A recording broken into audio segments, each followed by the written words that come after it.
Hello and welcome to another maths video. We're going to talk today about summary statistics.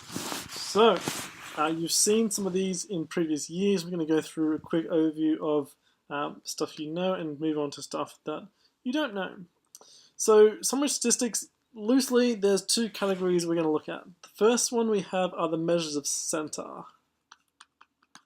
And measures of center, there are three measures of center we typically look at in this course. Measures of center we have are the mean, the median, and the mode. And the mean, the median, the mode, they all tell us what a typical score is. So say I'm talking about height, the mean, the median, the mode will all be around 175 because the average height, a typical height for a class of year 10 students will be about 175 centimeters. It'll be a little bit shorter, but thereabouts. The mean will be about 170, 175. Median will be about 170, 175. Similarly with the mode. Center here, what is a typical score? What is normal? Okay. Next one we have is our measures of spread. Our measures of spread talk to us about the bunching in the data. The first measure of spread that you know is the range, and the range is the highest score minus the lowest score. So range you should have heard in previous years as well.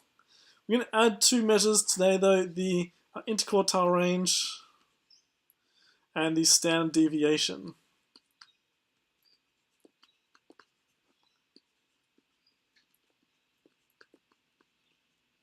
Okay, we do a whole lesson on standard deviation, so that is coming. That's quite a big deal. We'll look at interquartile range today. So these are all measures that tell us about how spread the data is. They are different. They're not all going to tell us the same thing. Different ones we'll use for different things. So that is good to know. So mean, the average, add all the scores up, divide by number of scores. Median, the middle score when the scores are in order. Mode, the most occurring score. Range, highest minus lowest. Interquartile range, we'll get to that. And standard deviation, we'll get to that as well. So looking at some data. Well, let's go to interquartile range first. Let's actually look at that in detail here.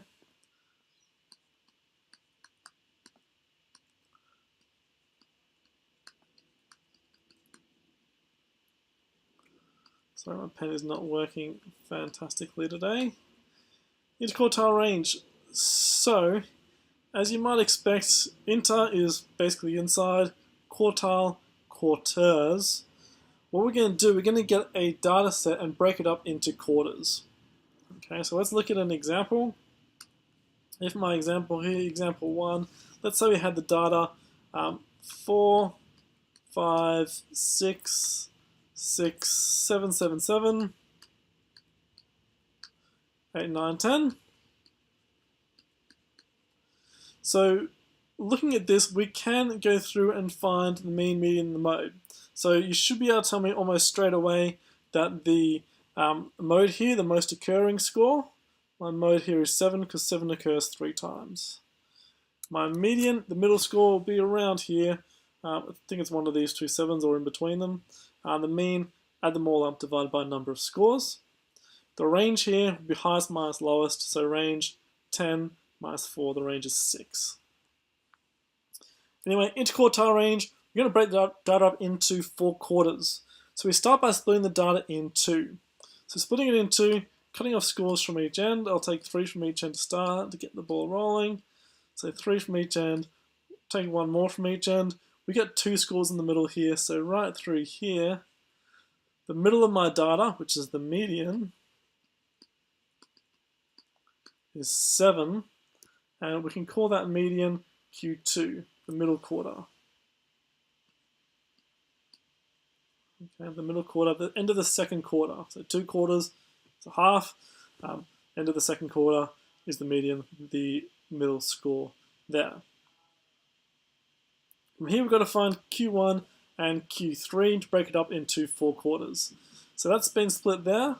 we're going to find the middle of this half, then we'll find the middle of this half.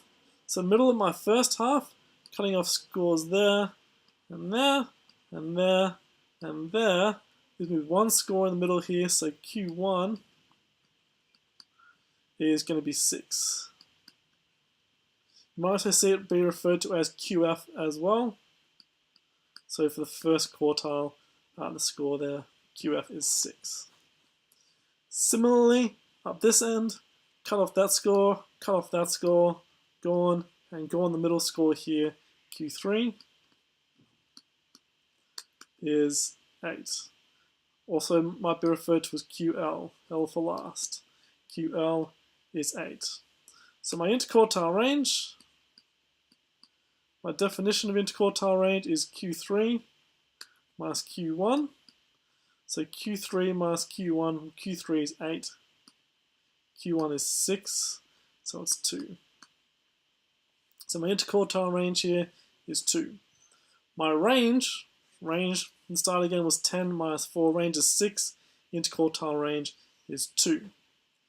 What this is telling us, well, in terms of data, each of my quarters is 25% of my data. So here, that's 25% of my data. That's 25% in here, that's 25% there, that's 25% there. So 4 quarters, 25, 25, 25, 25, 100% of the data. Between Q1, so here, and Q3, up here, I've got 2 quarters, a quarter there, a quarter there. My inner quarters, my interquartile range. This is half the data. So half the data, the middle half of the data has a range of 2. So 50% of the scores, the middle 50% is quite closely bunched together. My interquartile range is 2. The middle 50%, the bunching is 2. That's my first example of interquartile range. Okay. When you've got an even number of scores, which you do here, 10, 1, 2, 3, 4, 5, 6, 7, 8, 9, 10, split it in 2 down the middle, find the first half, find the last half, Q1, Q3, Q3 minus Q1, 8 minus 6, IQR is 2. Grabbing a second example, we'll do an odd number of scores this time. So if I have the scores 10, didn't turn out so nice, 10, 11, 12, 12, let's get 12 again, we'll go a 13, and we'll go a 17 as well. So interquartile range, interquartile, 4 quarters, break the data down into 4. Break it down to 4, going to find the median first, so median, 1, 2, 3, 1, 2, 3, the middle score here is 12. So Q2, or the median, is 12. Now, finding the scores for the different halves. Different syllabuses, different classes, courses, etc. find this differently. So New South Wales is a little bit special. To find the first quarter, we did not include that. That 12, we've just used it, we're not going to use it again. So our first half of the data here, I consider to be 10, 11, and 1, 12. 10, 11, 12. I don't include that 12 is gone. So the middle of these is going to be 11 here. So Q1 is 11. On this end up here, the last half of the data is 12, 13, 17. So I cut them down here. I get Q3 is 13. So my interquartile range, I'm doing Q3 minus Q1 is going to be 13 minus 11, which is 2 again. Okay, so interquartile range here is 2. The middle 50% of the data here falls within those 2 scores, 13 and 11. Note here, that's just a measure of spread. It doesn't tell me what a typical score is. So my typical score here, do my mode, do my median. Mode and median are both 12 here. Okay. I could do the average as well. So if I'm asked to describe data, if the question's worth 2 marks, I'm going to give 2 measures.